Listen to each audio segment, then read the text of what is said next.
1000 تا خونه در برنامه‌شونه، ولی برای ایزدی‌ها یا یزیدی‌ها هنوز هیچی نشده. و حالی که ایزدی‌ها هستن که بیشترین صدمه رو اینا دیدن، یعنی باهاشون میتونم بگم طوری رفتار شده که اینا رو نه به عنوان انسان، به عنوان اینکه چون اهل کتاب نیستن، چون اهل کتاب مسیحی، یهودی یا مسلمان نیستن، همه کاری، همه ظلمی در مورد اینا رایجه. زنشون، بچهشون، من نمیخوام به شما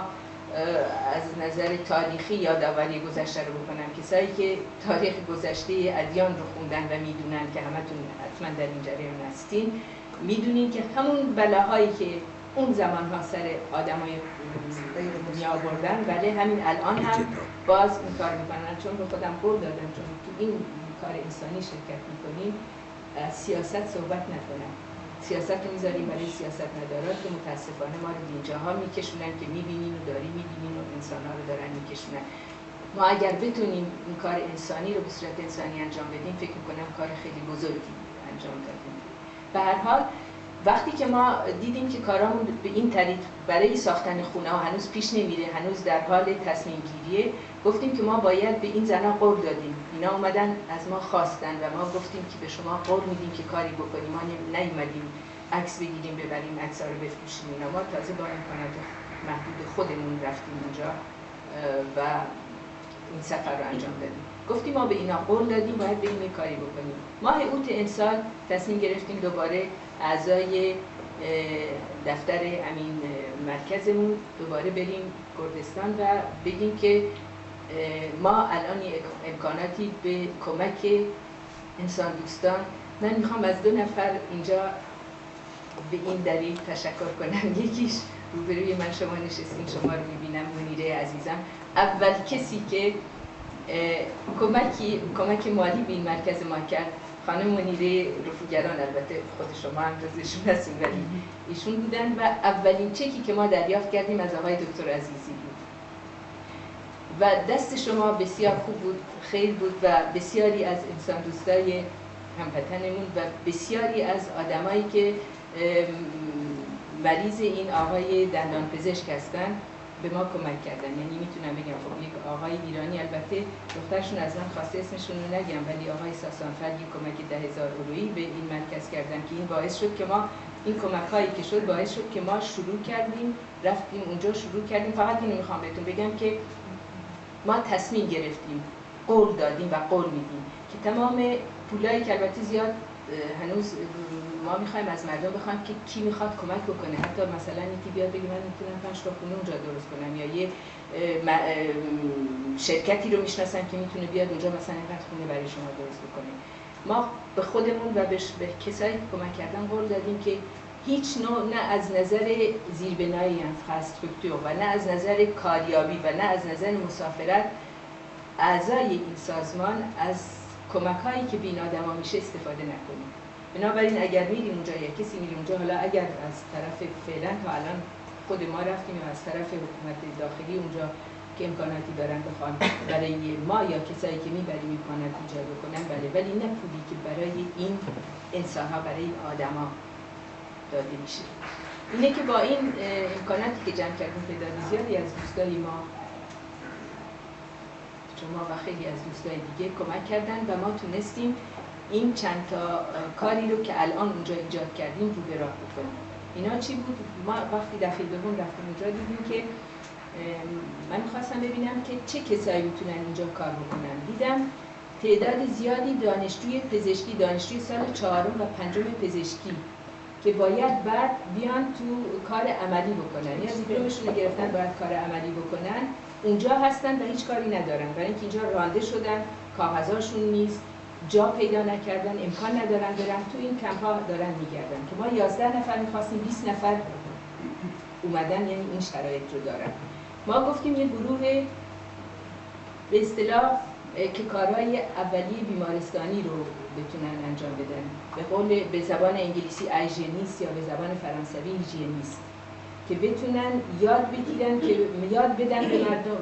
به خصوص چون ما دیدیم اونجا میگن این زنا احتیاج به دکتر زنانه دارن و چون نمیتونن به راحتی با مردا یا با کسایی که اونجا هستن صحبت کنن، مشکلات زیادی دارن و این مشکلات همینطور مونده و نمیتونه حل بشه. و حتی گاهی هم که دکترای مدسن سان فرانتیر و نمیدونم مدسن دو موند یا دکترای دیگه همینطور میرن اونجا، برای یه مدت کوتاه میرن و تعداد آدما خیلی زیاده و اینکه اینا بتونن بگن مشکلشون چیه و این مشکل درست حل شه یا به هر حال بهش فکر بشه انجام شدنی نیست. یکی مشکل زنانگی، یکی مشکل روانشناسی. حالا کاری که برای این شده، من به آقایون سپاسگزارم، از آقایون پزشکان همگی از آقایون پزشکان که اومدن اینجا. شماها خیلی بهتر از همه کس میدونین که یه مسئله روان پزشکی، روانکاوی، روانشناسی مسئله پزشکی عادی نیست که من یه مشکل اینجا دارم، نمیدونم یه دستی رو باید عمل کنم، یه پایی رو باید، این یه چیزی که باید خود اون آدم یه مقدار بخواد، بعد از نظر فرهنگی، از نظر زبانی بتونن با هم تفاهمی داشته باشن. مترجم نمیتونه بیاد حرف شما رو برای یه روانشناس یا روانپزشک تکرار بکنه. و بعد اگر ابژکتیفی، هدفی نباشه که این آدم رو به طرف اون ببریم، من دارم در مورد اینا میگم نه در مورد کلی، برای اینکه اینا آدمایی هستن که همه چیز رو از دست دادن، فقط اومدن حرف زدن در مورد مشکلاتشون خیلی مشکلاتشون رو حل نمیکنه. باید یه مقدار به خصوص به این زنا که میخوان کاری بکنن یه هدفی بدیم، یه کاری بدیم و در این حال کمک روانپزشکی هم در کنار این باشه که اینا بتونن که پیش برن. بعد ما فکر کردیم که بهتره از خود این آدما، از خود این جوانایی که اینجا هستن، یه گروه، همین گروهی رو که میگم که بچه‌های جوانای دخترها به خصوص در درجه بعد دختر و پسرایی که دیپلم دارن یا سال اول و دوم دانشکده بودن و الان دیگه هیچ راهی ندارن، بیان اینجا این کارآموزی فرماسیونی ببینن که بتونن برن با این آدما صحبت بکنن، بگن مشکل شما چیه، یادداشت بکنن، اسما رو یادداشت بکنن، ببینن چه چیزایی هست و بعد اینا رو بتونیم برای اینا فیشی داشته باشیم که بعد وقتی یه پزشکی میره یک هفته اونجاست بدونیم که مثلا اگر پزشک زنان حالا امریکایی، انگلیسی، نمیدونم فرانسوی، ایرانی میره اونجا، بدونن که این تعداد زن مشکلاتشون اینه، بعضیا فقط ممکنه این مشکلات آسان‌تری باشه. خب اینا بتونن برن با اینا صحبت بکنن، بعد چطوری خودتون رو بشورین، چطوری از نظر پزشکی وگرنه نظافت اینجا خیلی رعایت میشه. این مسئله خیلی مهمه. این عکسایی که اینجا گرفتیم میبینین که بچه‌ها رو ببینید، همه بچه‌ها همینقدر تمیز و مرتب و این خودش نشون داده میشه. همه زنا خیلی تمیزن، خونه‌شون تمیزه. ما رو دعوت می‌کردن برای ما چای می‌آوردن تو اون کمپ‌ها، یعنی واقعا من می‌موندم که چطور این همه نظافت، این همه تمیزی. به هر حال این نظافت رو از جهت پزشکی میگم که اینا یاد بدن و دندون شستن رو برای بچه‌ها همه،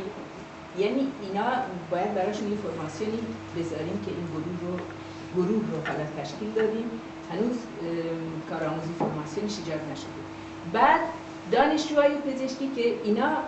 کسایی هستند که کار اول رو انجام بدن، مثل گروه به اصطلاح خدمات پزشکی، هیجینیست. بعد گروه دوم دانشجوهایی هستند که دانشجوی سال 4 و 5 پزشکی هستند یا درسشون رو تموم کردن، 2 سال باید کار عملی بکنن. این گروه به اینا کمک میکنن که مثلا اینا که رفتن گفتن اینقدر این آدم ها هستن، اگر کارهای خیلی ساده اولیه هست مثل انتر، اینا بتونن به یه مقدار از این کارا برسن. بعد یه دکتر هم اونجا هست که پزشکه ولی خودش توی کمپ مونده و کاری بیرون نداره، بنابراین اونجا همینطور کمک میکنه. گفتیم این آقای دکتر هم بیاد سرپرست همه این گروه بشه. پس بنابراین ما این گروه رو اونجا به این ترتیب آماده کردیم، این گروه هیژینیست. کار دومی که اونجا ایجاد کردیم، بعد رفتیم بازدید کردیم، دیدیم که توی یکی از این کمپ هایی که ما میخوایم این کار رو انجام بدیم، البته این کمپی که این کارا رو توش انجام دادیم 4000 نفر پناهنده توی این کمپ هست، کمشون نمیزد. کمپ دیگه که در کنار اون 2500 نفرن ولی اونا یه تعدادی ایزدیان، یه تعدادی